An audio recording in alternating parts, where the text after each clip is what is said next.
Hello, how are you guys doing? I'm doing another video for you. Okay, so the subject that I'm talking about right now is coming from First Kings chapter 18 through chapter 19, okay? So, let's see.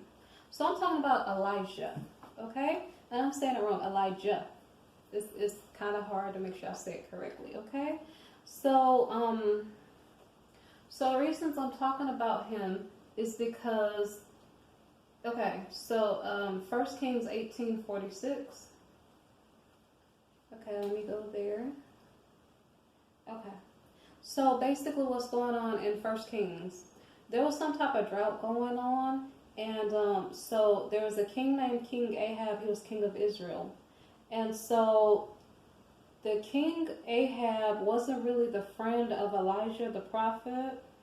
And however, the drought that was going on had ended, and so there was rain. Okay, so these two were interacting with one another at the end of 1 Kings 18. Okay, so the last verse of 1 Kings 18 is verse 46, and it says, okay, then the hand of the Adonai came upon Elijah, and he girded up his loins and ran ahead of Ahab to the entrance of Jezreel. Okay, so this is how we're going into chapter 19 of the book of First Kings. Okay, so if you know the story about Jezebel, Jezebel was an enemy of Elijah the prophet, and I keep saying Elijah, but Elijah the prophet, when I say it correctly. Okay, so anyway, so Ahab told Jezebel, his wife, all that Elijah had done. So I'm in 1 Kings 19,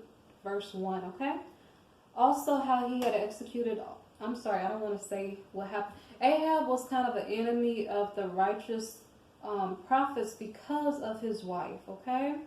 So I don't want to really go into details of what his wife was doing. I'm focusing more on what Elijah was doing, okay?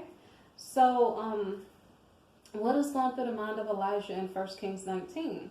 So, okay. So I can either read from the notes or just read from the Bible, okay? So 1 Kings 19:3.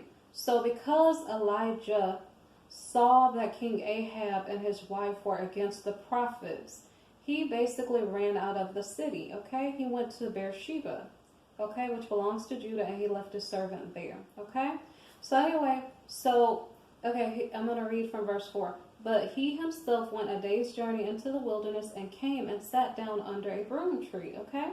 And he prayed that he might, he was very kind of upset, so I don't know if he was depressed at the moment or something. So anyway, he said, it is enough. I'm not going to tell you what he said because I'm not trying to put you in that mindset. But so basically he was downcast. He didn't feel like he could make it anymore. He needed to start singing like the storm is over and start encouraging himself in the Creator. But back then he didn't have those type of songs. So how did he encourage himself? I don't know. So he was talking negatively to the Creator. Let's see what the Creator does for him in verse 5, okay? Then as he lay and slept under a broom tree, suddenly an angel touched him and said to him, arise and eat. Verse 6, then he looked, and there by his head was a cake baked on coals and a jar of water. So he ate and drank and lay down again, okay? So I just did a video a while ago about Job and Job having gone through suffering. And in the middle of it all, in the middle of your affliction, you're like, why do I have to go through this? Like, I don't have any encouragement. I don't have any energy. I don't know what to do with myself. Please help me, Creator. Some people say it that way, and some people give up too early, and they're very, very pessimistic.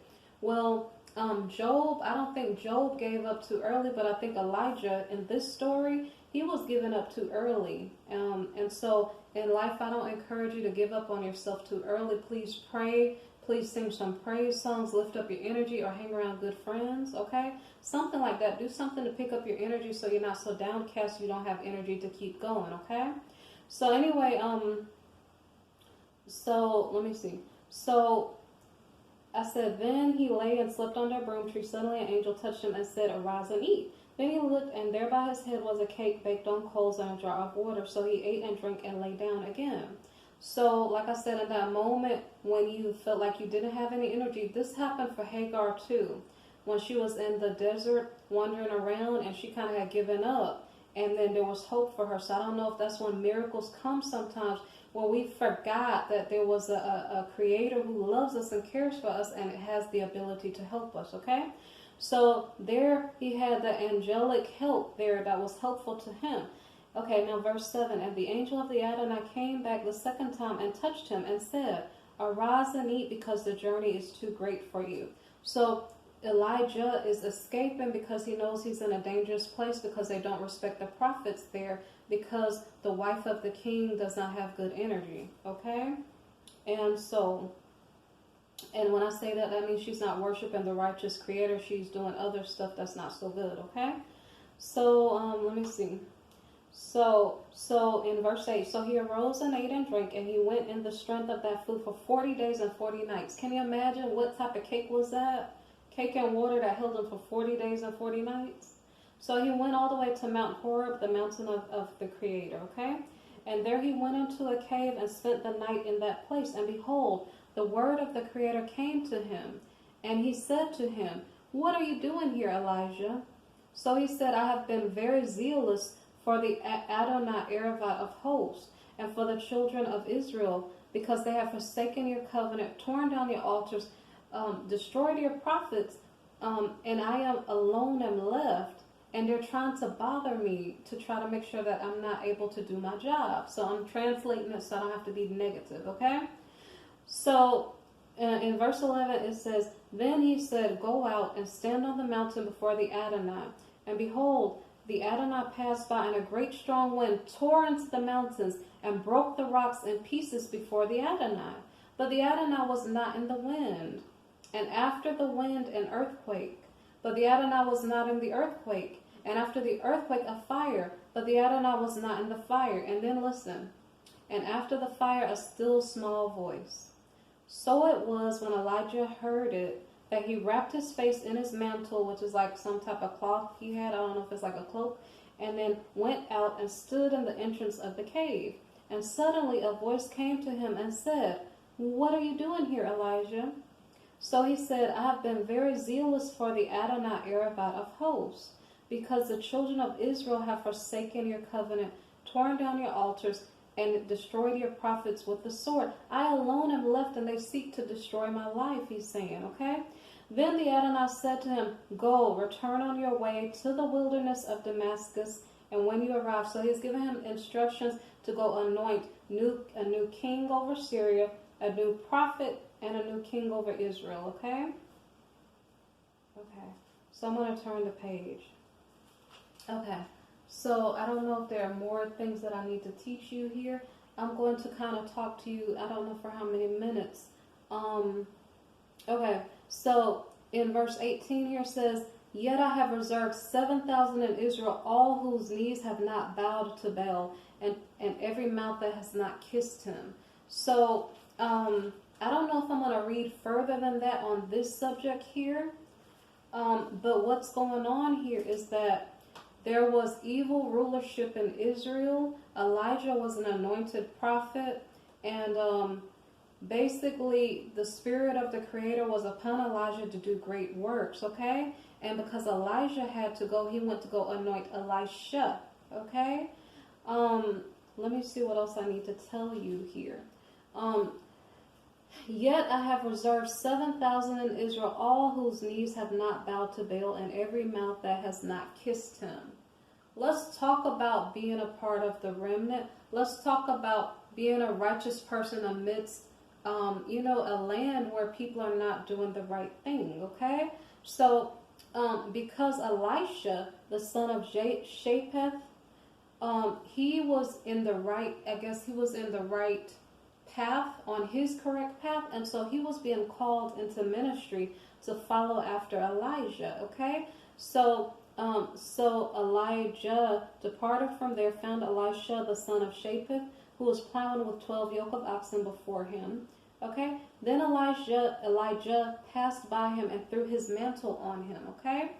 If you read further down, so when the children of Israel were trying to escape from Pharaoh, the seas parted, but that's not the only time that the seas parted. If you go to 1 Kings 21, verse 29. Okay, hold on. I'm sorry, wrong verse. Okay, 2 Kings 8:2-8. Okay? So Elijah took up his mantle, rolled it up, and struck the water, and it was divided this way and that. So the two of them, Elijah and Elisha, both crossed over on dry ground. Okay? Elijah is about to get taken up into the heavens, and so he had anointed Elisha to take his place. Okay? So basically, Elijah was trying to leave Elisha in a land so that he could go to be taken up into the heavens, okay? But Elisha didn't want to leave his master, his so-called master, okay? Because he was studying under him. So, let me see. Okay. Hold on one sec. I want to tell you what he said. Basically, he said every time when Elijah would say, I need you to stay here in the city, Elisha would say to him, well, I cannot leave you, basically. But let me see if this is in my notes really quickly. Hold on. Hold on 1 second. Okay, so anyway, okay. 1 Kings 19:12-14. Okay, I read that to you already.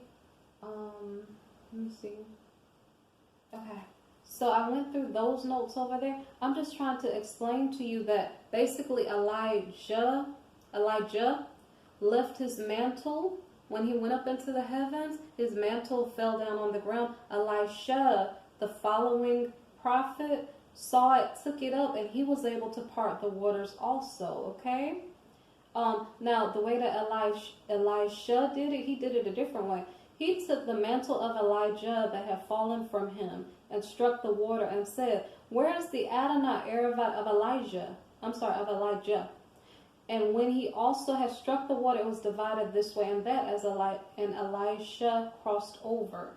So this mantle, this cloak that Elijah was wearing, I don't know if it obtained his sweat. I don't know if it obtained his power, the oil from his, I don't know what it is, but this mantle, I don't know if he had ever washed it before or what, but did it hold the anointing on it? I'm not really sure. But it was left as Elijah ascended up into the heavens. Elisha took it up and he started walking in that power, in that anointing of his so-called master, of his teacher. Okay? So, I don't know. So basically Elisha starts performing miracles also, because basically he had healed the water. So I'll read to you verse 19 of 2 Kings 2. Okay? Then the men of the city said to Elisha, please notice the situation of this city is pleasant, as my Adonai, as my Lord sees, but the water is bad and the ground barren. And he said, bring me a new bowl and put salt in it. So they brought it to him. Then he went out to the source of the water and cast in the salt there and said, thus says the Adonai, I have healed this water from it. There shall be no more death or barrenness. So the water remains healed to this day, according to the saying of Elisha, which he spoke. And he went up from there to Bethel, and as he was going up the road, some youths came from the city and mocked him, and said to him, they said mean things to him. So he turned around and looked at them and said something back to them, because they said mean things to him. And basically those youths kind of got in trouble.